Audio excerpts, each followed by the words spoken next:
Hey, what's up? I'm Sue Bird, and this is everything I eat when I'm training in season, and then everything I eat when I'm out of season. Waits, takes, hits.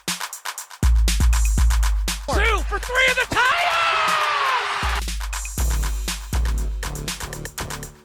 During the basketball season, my typical day looks pretty similar to my other days. My diet is pretty much, get 3 meals a day, breakfast, lunch, and dinner. I think the best way to describe it, to be honest, is just a cycle of trying to fuel for your workout or your game and then refuel afterwards. So what changes in the off season is that recently I found out that I have a minor allergy to lactose and a minor allergy to gluten. And so when I'm in season, I totally avoid those things. It's actually pretty annoying and kind of difficult. I miss cheese, gluten is everywhere, but you gotta do what you gotta do. Those things, sadly for me, cause inflammation in my body. So in season, I totally avoid them. Out of season, I'm like a little more relaxed. I still stay away, but I'm definitely way more chill about it. The 3 foods you can 100% find in my refrigerator every single time you look are eggs, onions, and gluten-free bagels. I'm obsessed with egg sandwiches. Breakfast is my favorite meal of the day. Usually I do some sort of combination with the onion. I put in spinach or kale, that kind of thing.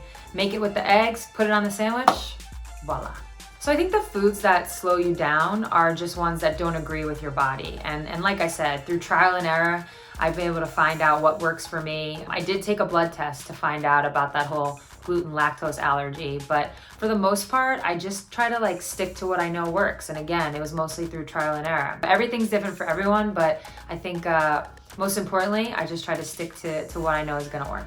I think the most I've ever spent on takeout or delivery is actually my WNBA team, the Seattle Storm. We won the championship in 2018. The Seattle Storm have climbed back to the mountaintop! And the city threw a parade for us. So before the parade, which was midday, I had the entire team and some select few others come over. So let's call it 25 people. And so I think I ordered something like 25 to 30 bacon, egg, and cheese sandwiches. I don't remember how much it costed. I think probably pretty expensive considering it's an organic place, but who knows? Man, I think my favorite indulgences are in the dessert category. If I'm feeling like I need something, it's usually gonna be ice cream, cookies, maybe brownies, that type of thing. The irony is I'm kind of a salt person. I salt my food like crazy. But when it comes to that one indulgence, I'm also a sucker for a good ice cream sandwich, so that's usually what you'll find me. So it's true, athletes are insanely superstitious, and I am no different, although I don't really think I would call it a superstition as much as I would call it a routine. I just do the same things all the time, and it kind of helps me get in my game day mindset. So on a game day, I don't really switch it up. I eat the same things. The hard part is actually when you're traveling or on the road. You can't get exactly the same things, but I like to keep it in the same family, mainly because I know it works and I know it's not gonna upset my stomach. Also, similar to superstitions, I think routines help people kind of like I said, get in that mindset. So now it's kind of checking off a box. I did this, I did that, boom, I'm ready to go for my game. As an athlete, you're just, you need to make sure you're fueling for your workout. So the foods that are gonna help you perform best are ones that give you energy. But I don't avoid carbs. I love carbs, so I don't cut those out. I'm strategic with my carbs, but I definitely don't cut them out. And actually, I think if I had to pick one thing, and this might fall in the superstition category, I drink a cup of coffee before every game. Just one, just maybe an hour and a half when I'm driving to the arena. Usually I'm having that cup of coffee. A nutritionist told me that it was actually a really good pre-game drink because it's caffeine. And caffeine gives you that elevation and energy, and it lasts 4 or 5 hours, so it's perfect for a game. So I definitely think coffee plays into my success on the court.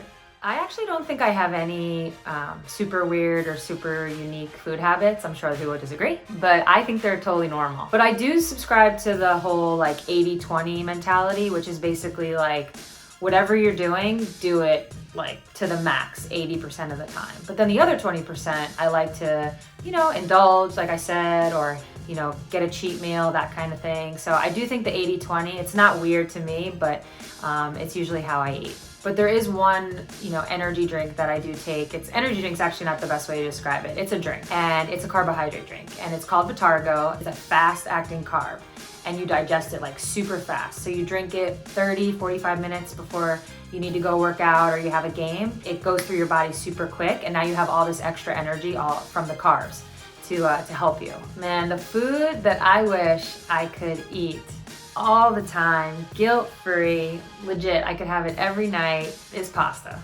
I actually love pasta, but as I was saying earlier, I'm kind of strategic with my carbs. I don't avoid the white ones. A lot of people talk about the white carbs. I don't avoid those. I eat bread, I eat potatoes, all that stuff. But I am strategic on when I do it, and it's usually at the start or at the end of a workout, not usually at night. At night, I usually choose a different kind of carb, like a sweet potato or something like that. When you think like a big, hearty pasta Italian meal, you're probably having that at dinner. So it's just something that I don't get a lot of. But don't worry, I said I do an 80-20, so there are times where I do get it. Thank you so much for joining me today.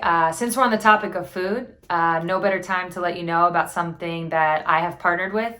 It's Hunger Not Impossible, and it's just a wonderful organization that is putting food in kids' mouths during this pandemic. So check it out, notimpossible.com. And that's it. Thanks. Bye.